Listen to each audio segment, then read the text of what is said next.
Bien, ¿cómo andan con la maratón de palabras? ¿Cuántos lo están haciendo? A ver, levántenme la mano.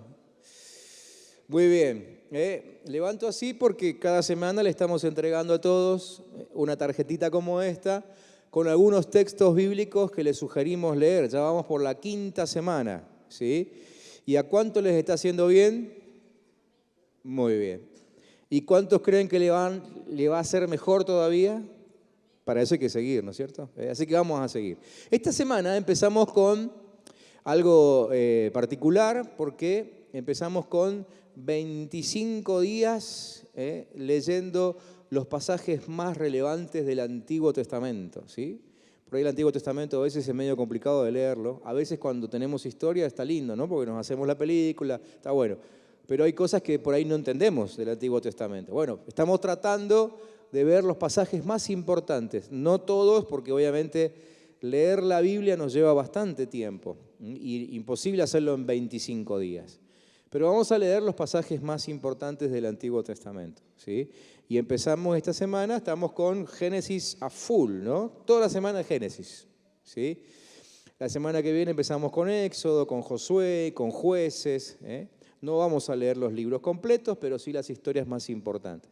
Y quería tomarme 2 minutitos porque para saber y estar seguro de que todos están entendiendo bien cómo hay que leer lo que les pusimos esta semana.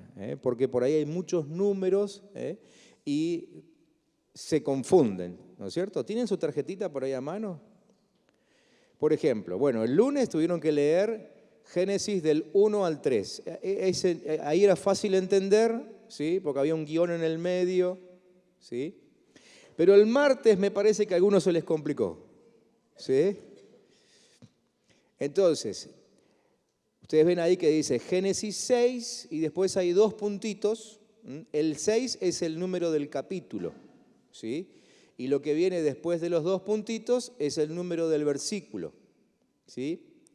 El guión significa hasta dónde hay que leer, ¿sí? Entonces aparece el 7, que es el capítulo, y otra vez los 2 puntitos y después el 24, que es el versículo, ¿está? Entonces siempre lo que está antes de los 2 puntitos es el capítulo, y lo que está después de los 2 puntitos es el versículo. ¿Quedó claro eso? Antes de los 2 puntitos, ¿qué es? Y después de los 2 puntitos, ¿y el guión? Hasta dónde hay que leer, ¿sí? Como fui tomando pasajes aislados, no me di cuenta que les podría haber puesto del 6.5 hasta el 9 al final y listo. Pero bueno, eso es porque fui seleccionando algunos pasajes y me quedó así. La semana que viene voy a tener más cuidado, pero no se confundan. Hoy tendrían que haber leído, o todavía están a tiempo si no lo leyeron, desde el capítulo 11, versículo 1, hasta el capítulo 9. ¿Sí? Y después todo el capítulo 12. ¿Sí? ¿Está claro? ¿Bien? Muy bien. Si no entienden algo, no se queden con la duda. Ustedes le mandan un mensajito a su líder y el líder se lo tiene que explicar, porque todos los líderes tienen que saber esto. ¿No es cierto, líderes? Bien, me alegro. Mañana jueves leemos el capítulo 15, completito, ¿sí? Y leemos el capítulo 21, del 1, o sea, pero completito, hasta el 22, versículo 19. ¿Sí? ¿Está claro?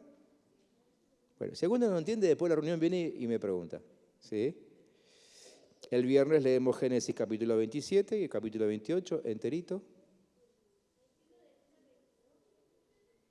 21, capítulo 21, del versículo 1 hasta el capítulo 22, versículo 19.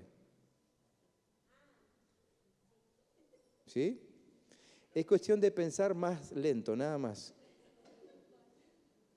¿Sí? Cuando uno mira así dice, epa, ¿cómo es esto? No, pero piensen más lento.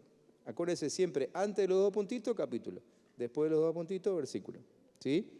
El sábado van a leer capítulo 37, 39, 40 y 41. ¿Sí? ¿Se dieron cuenta? No hay 2 puntitos, así que no hay capítulos enteros. Y el domingo leen capítulo 42, 43 y 44. ¿Sí? Me miran como diciendo, chino básico. Bueno, aprenderemos chino básico, ¿sí? Pero además de saber qué hay en la Biblia, también tenemos que saber cómo encontrarlo, así que esto nos va a entrenar, ¿sí? Insisto, si alguno no lo entiende, acérquese con la tarjetita después y les explico personalmente, ¿ok? Bien, ahora présteme atención sobre esto. Pensando justamente en que estamos leyendo la Biblia, tratando de leer lo más importante, lo más relevante de la Biblia, quiero repasar con ustedes algunas cosas que supongo que tendríamos que haber aprendido en estas semanas que ya pasaron, ¿sí? O sea, si todos empezaron cuando empezamos, ya tienen que haber leído 4 semanas completas la Biblia todos los días, ¿no? Entonces, algunas cosas se nos tienen que haber grabado o por lo menos tendríamos que habernos dado cuenta de que estaban ahí. Por ejemplo, que la Biblia es un libro divino, ¿no es cierto? Y es un libro sobrenatural, ¿eh? Se dieron cuenta que habla de cosas sobrenaturales, ¿eh? Durante estas semanas hemos leído algunas cosas que tienen que ver con milagros, con cosas casi increíbles, impensables, ¿no? Es que la Biblia es un libro para entenderlo desde el punto de vista sobrenatural, porque si no, imagínense, ustedes en la Biblia van a leer de un hacha que flota, van a leer de un mar que se divide al medio, van a leer de una nube que acompaña a un pueblo durante 40 años. O sea, si no creemos de que Dios vive cosas sobrenaturales, vamos a pensar que la Biblia es simplemente un libro de fábulas, pero no lo es, ¿no es cierto? Sino que todo lo que aparece en la Biblia es cierto, es verdadero, sucedió, pero tenemos que entenderlo desde el punto de vista sobrenatural. La Biblia es un libro sobrenatural y nos vamos a encontrar con cosas sobrenaturales, no cosas que simplemente pasaron en el pasado, cosas que siguen sucediendo hasta el día de hoy. ¿Sí? ¿Cuántos creen que siguen sucediendo hasta el día de hoy? ¿Y cuántos quieren que sigan sucediendo? Yo todavía tengo un par de cositas en la lista, así que necesito que sigan pasando, ¿no? Es la palabra de Dios para el hombre, ¿no? Dice el Salmo 19, si quieren lo anotan por ahí, si no simplemente escuchen. Salmo 19 dice que la ley de Jehová, o sea, la Biblia, es perfecta, que convierte el alma. El testimonio de Dios es fiel, y el testimonio de Dios está en la Biblia, que hace sabio al sencillo. Los mandamientos de Dios son rectos, que alegran el corazón. El precepto de Dios es puro, que alumbra los ojos. El temor de Dios es limpio, que permanece para siempre. Los juicios de Dios son verdad. Fíjense todo lo que la Biblia es para nosotros, ¿no? Dice que la Biblia, ustedes tienen que haber leído también esta semana, o las semanas anteriores en realidad, que la palabra de Dios es viva y es activa. Hebreos 4:12 dice que la palabra de Dios es viva y eficaz y más cortante que toda espada de 2 filos, ¿sí? Y dice que penetra hasta el alma y hasta el espíritu, ¿sí? Hasta ahí se mete la Biblia, ¿sí? También seguramente que leyeron que la Biblia es inspirada por Dios. Segunda de Timoteo capítulo 3, versículo 16, dice que toda la escritura es inspirada por Dios. Y inclusive hablamos específicamente sobre esto un miércoles. También tienen que haber leído por ahí que la escritura es el soplo de Dios, pero no el soplo de cuando uno sopla una velita, ¿no? Sino que el soplo que tiene que ver con aliento y con aliento de vida. A eso se refiere. Y cuando hablamos del soplo de Dios, lo que la Biblia está diciendo es que cuando Dios habla, Él mismo se sopla dentro nuestro. Acuérdense que recién les dije que hay que tomar la Biblia como algo sobrenatural, porque yo no puedo entender cómo una persona se mete dentro mío solamente soplándome. Esto es lo que hay que creer por fe. Y es lo que sucede. Cuando Dios habla a través de la Biblia, es como un soplo que se mete dentro nuestro. ¿Sí? Es así. En Juan capítulo 20, versículo 22, dice que Jesús le sopló, literalmente, ¿sí? Les sopló, como alguien cuando te sopla alguien en la cara, ¿no? Y les dijo, reciban el Espíritu Santo. Ahora, Jesús es Dios, ¿sí o no? ¿Sí? O sea, de cuando Él, y Jesús también es el Espíritu Santo. ¿Se acuerdan que Dios, Padre, Hijo y Espíritu son la misma persona? Otra vez, qué difícil que es entender que 3 personas sean una sola, ¿no es cierto? Pero Dios es tres al mismo tiempo, Padre, Hijo y Espíritu Santo. Entonces, cuando Jesús dijo, reciban el Espíritu Santo, en realidad se estaba metiendo Él mismo dentro de los discípulos. ¿Sí? ¿Me siguen? ¿Complicado?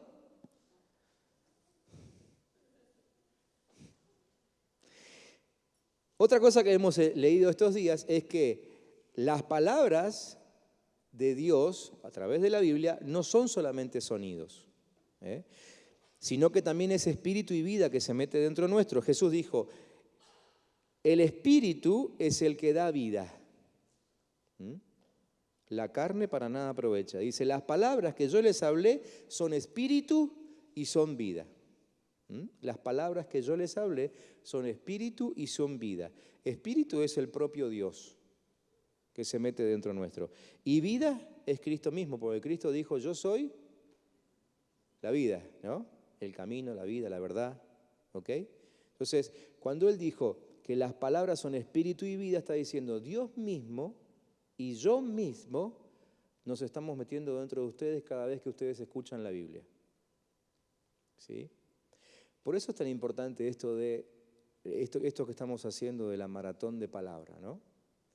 Porque cuando nosotros leemos la Biblia, y sobre todo cuando la leemos en voz alta, y como lo estamos haciendo la mayoría, que lo estamos leyendo en familia, no estamos simplemente soltando algo al aire, sino que en ese momento lo que estamos leyendo de la Biblia se está metiendo dentro nuestro. Es Dios mismo que se mete dentro nuestro. ¿Sí? Y a medida que van pasando los días y cuanto más palabra de Dios leemos, nos damos cuenta de que eso que leemos empieza a afectarnos. Porque estamos frente a una situación problemática y de pronto me acuerdo lo que leí. Por ejemplo, esta semana algunos me llamaron y me preguntaron, ¿cómo era eso? ¿Cuál es la frase que aparece 365 veces en la Biblia? ¿Se acuerdan que lo mencioné el domingo? Lo mencioné solamente al pasar, ¿sí? Pero parece que a algunos les llamó la atención y eso empezó a trabajar. Yo les dije que en la Biblia aparece la frase, no tengas temor, 365 veces. O sea, una para cada día del año. ¿Sí? Entonces, cuando leemos cosas como esas, Dios mismo se está metiendo a través de lo que leemos y cada día, si yo estoy conectado con Dios, en medio de lo que me esté sucediendo, yo me voy a acordar de algo que Dios dijo y eso me da fuerza. ¿Sí? Así es como nos damos cuenta de que Dios mismo se mete dentro nuestro cuando leemos la Biblia. ¿Sí? Su espíritu se mete dentro nuestro. ¿Tá? Ahora, nosotros esta semana empezamos a leer todo el Antiguo Testamento. ¿Sí? Como les dije recién. Y lo hicimos ahí por Génesis. Y creo que todos los que leyeron Génesis, ya sea esta semana por la lectura o que leyeron Génesis alguna vez en su vida, se habrán dado cuenta de que Génesis, por lo menos al principio, habla ¿de qué? De vida, ¿no? Es un libro que empieza hablando de vida. ¿Por qué? Porque arranca contándonos cómo se generó todo, cómo se creó todo, ¿sí? Nosotros obviamente no creemos en la famosa explosión esa que dio vida a todo. Nosotros creemos en que Dios lo creó. Si hubo una explosión después de eso, a lo mejor hubo una explosión, pero en todos casos, si hubo una explosión, la ocasionó Dios, ¿sí? Porque Dios es el creador de todo, ¿sí? Y a partir de Dios surge todo lo que existe. ¿Tá? Entonces la Biblia es un libro que habla de eso, habla de vida, ¿sí? Habla de vida. Y cuando nosotros arrancamos leyendo capítulo 1, que ustedes lo leyeron el lunes, ¿sí? Se van a dar cuenta que, bueno, no sé si se dieron cuenta, pero por eso yo se lo voy a contar hoy, para que ustedes se den cuenta, que para que se genere la vida tienen que darse tres condiciones. Tres condiciones. Cuando ustedes empezaron a leer Génesis, capítulo 1, los dos primeros versículos dice que la tierra estaba desordenada y vacía. ¿Leyeron eso? ¿Sí? Y las tinieblas dice que estaban sobre la faz del abismo, ¿no? Pero la frase que sigue dice que el Espíritu de Dios se movía sobre la faz de las aguas, ¿sí? O sea, había mucho desorden al principio. Pero el Espíritu de Dios se movía sobre todo ese desorden. ¿Sí? Ahora, En nuestra Biblia, la Biblia en español, dice que el Espíritu se movía. ¿Saben lo que dice en el original? Ustedes saben que la Biblia no se escribió en español, ¿no? Lo que tenemos nosotros es una traducción. ¿Saben lo que dice en el original? El original de la Biblia fue escrito en arameo, ¿sí? Y algunas partes en hebreo. Son idiomas muy parecidos. En el original dice que el Espíritu empollaba. Empollaba. ¿Saben lo que es el verbo empollar? ¿Sí? No sé si existe el verbo empollar, pero ¿saben lo que existe? La palabra sí la conocen, ¿no? Es lo que hace la gallina cuando se pone sobre los pollitos. ¿Sí? Bueno, esa es la palabra que aparece en ese versículo 2 del primer capítulo de Génesis. Entonces, ahí cuando uno lee eso, uno se acuerda, quizás se acuerda, yo por lo menos me acordé y lo anoté en mis apuntes, de que Jesús dijo una vez en Mateo capítulo 23, dijo, Jerusalén, Jerusalén, que matas a los profetas y apedreas a los que te son enviados. ¿Cuántas veces quise juntar a tus hijos como la gallina junta a sus polluelos debajo de sus alas?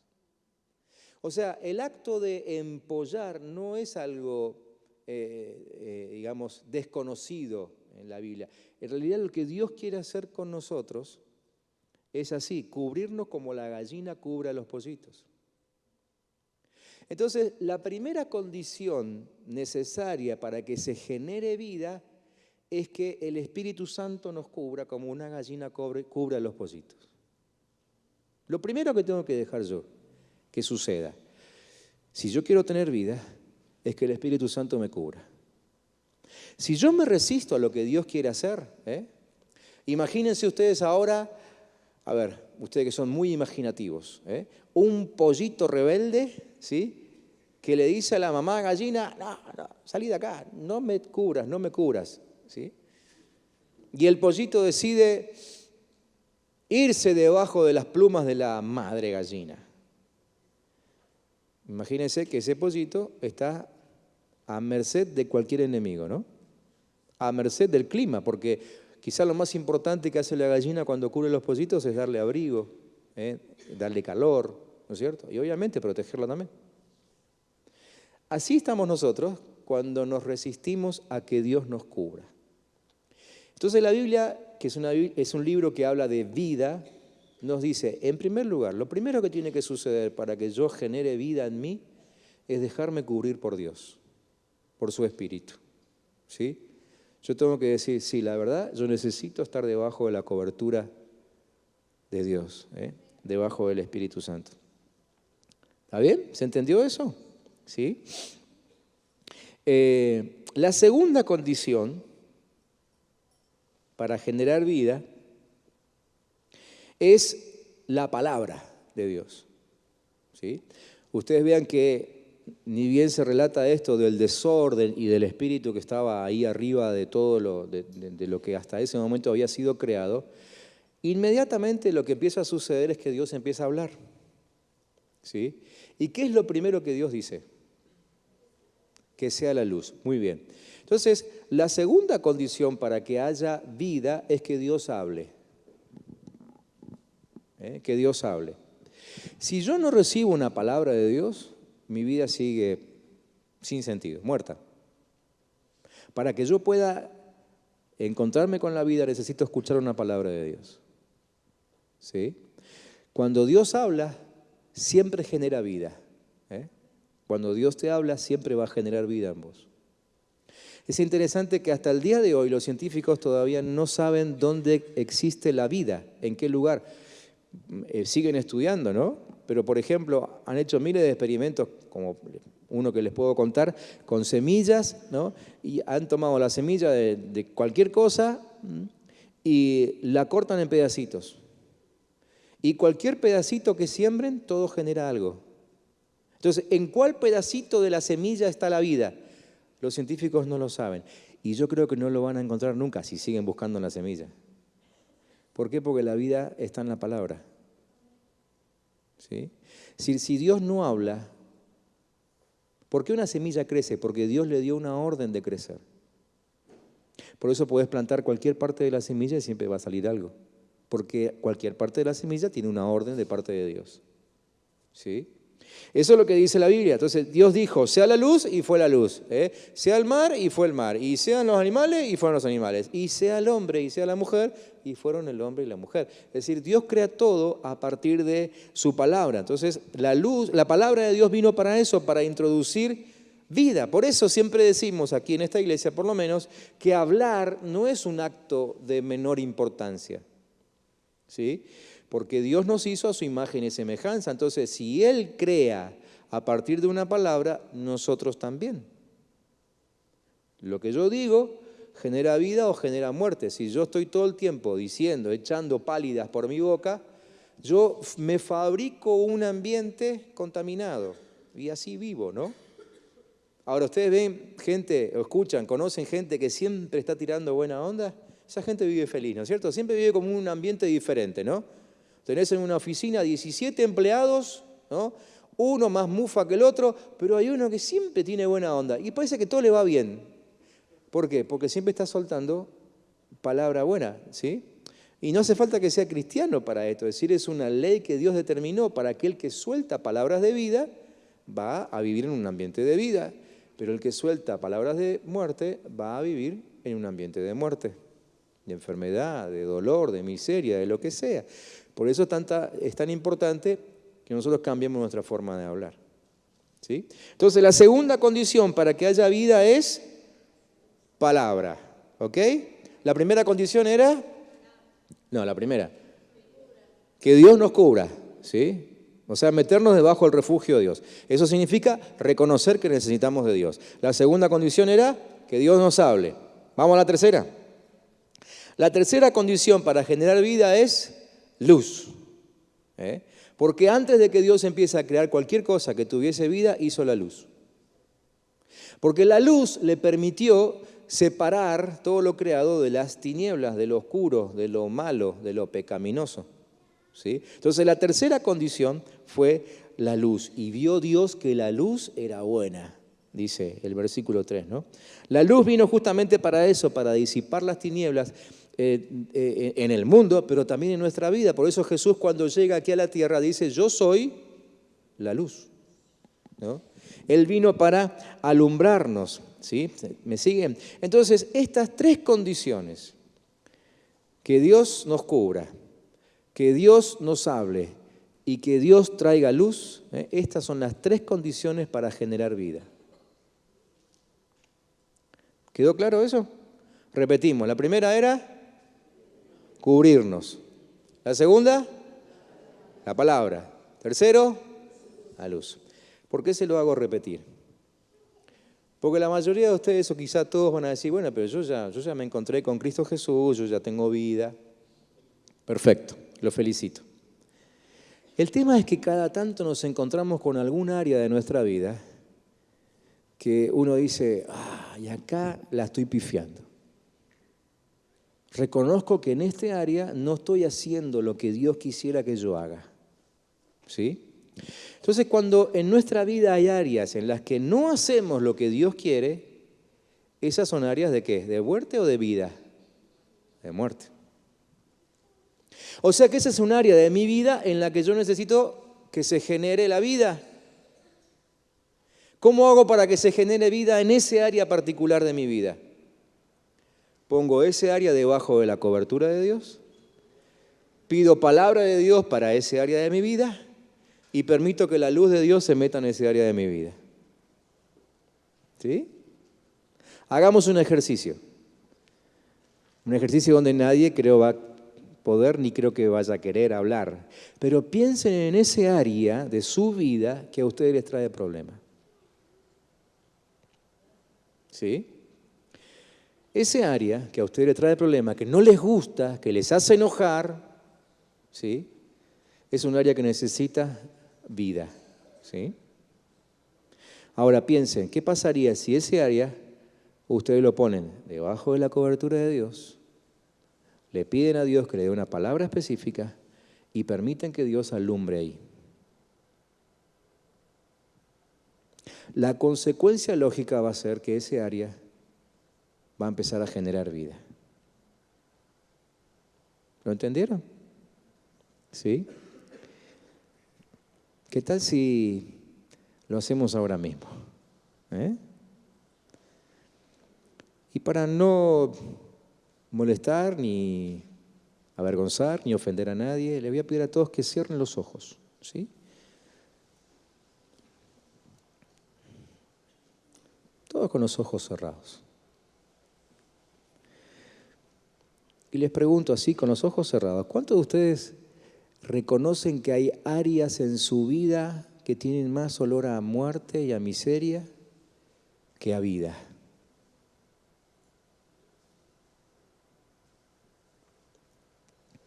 ¿Cuántos de ustedes tienen algún área que todavía les molesta? Dicen acá, con esto no estoy conforme. Esto necesito cambiarlo. Esto me molesta. Es como una piedra en el zapato. Quizá, como me pasa a mí también, esas áreas nos enojan. Pareciera que no las podemos controlar. Y vez tras vez se vuelve a repetir el mismo mal, ¿no? Nos enoja o a veces nos avergüenza, nos entristece. Yo te voy a pedir que ahora apliques esto que hoy hablamos. Ese área de tu vida necesita vida. Necesita vida. Así que te pido que hagas una cosa ahí bien bajito. Decirle, Señor, quiero que vengas a empollar este área. Y menciona el área con nombre y apellido. Quiero que cubras este área como la gallina cubre a sus pollitos.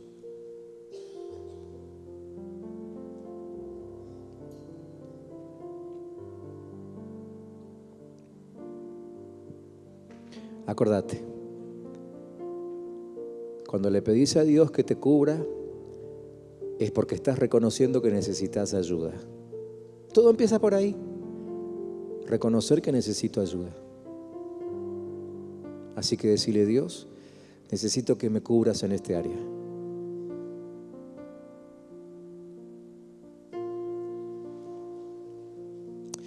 Segundo, ahora decirle, Dios, quiero que me des una palabra específica para este área. Quizá muchos te dijeron que ese área la tenés que cambiar, que no podés seguir así, y va a seguir sucediendo. El tema es que hasta que no te hable Dios sobre esa palabra, sobre esa área, la verdad es que no vas a cambiar. Porque solamente la palabra de Dios es viva y es eficaz y es más cortante que espada de dos filos, ¿no? Pero cuando Dios te hable,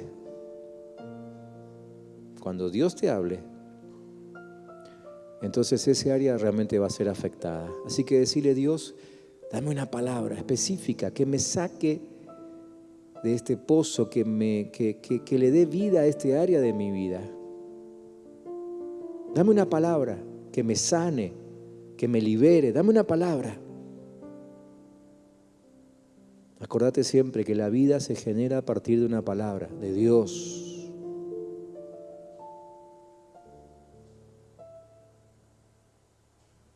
Y tercero, decirle, Dios, alumbra este área de mi vida. Está muy oscura.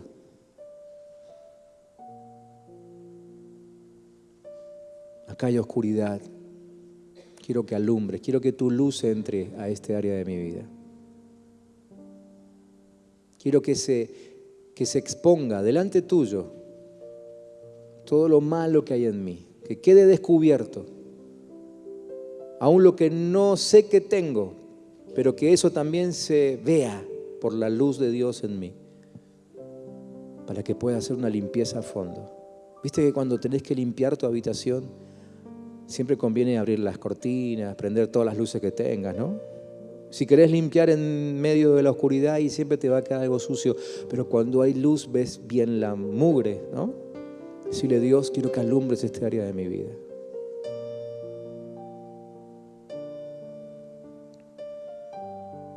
Señor, yo bendigo a mis hermanos y aún oro por mi propia vida, para que en nosotros se den estos tres acontecimientos, estas tres condiciones, para que todo en nuestro ser tenga vida. Nos ponemos por completo debajo de tu cobertura. No queremos ser pollitos rebeldes, queremos meternos debajo de tus alas y que puedas empollarnos. Queremos tu palabra, la necesitamos.